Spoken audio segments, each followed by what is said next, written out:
Hello, പേരെന്താണ്? Dion.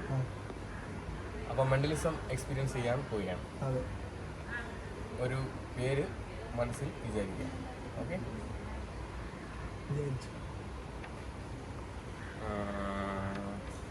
ആ പേരിന് എത്ര ലെറ്റർ ഉണ്ടെന്ന് ഓർക്കുക. എത്ര വേർഡ്സ് ഉണ്ട്? 4 ഓക്കെ. ഇനി ആ പേര് ഇവിടെ ഇങ്ങനെ എഴുതി വരുന്നതായിട്ട് വിചാരിക്കുക. Okay,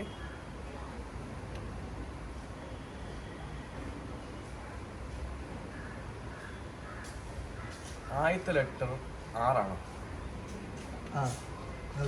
okay.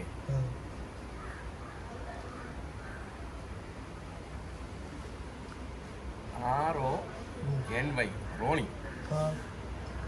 ആണോ? എങ്ങനെയുണ്ട്? കറക്റ്റാ.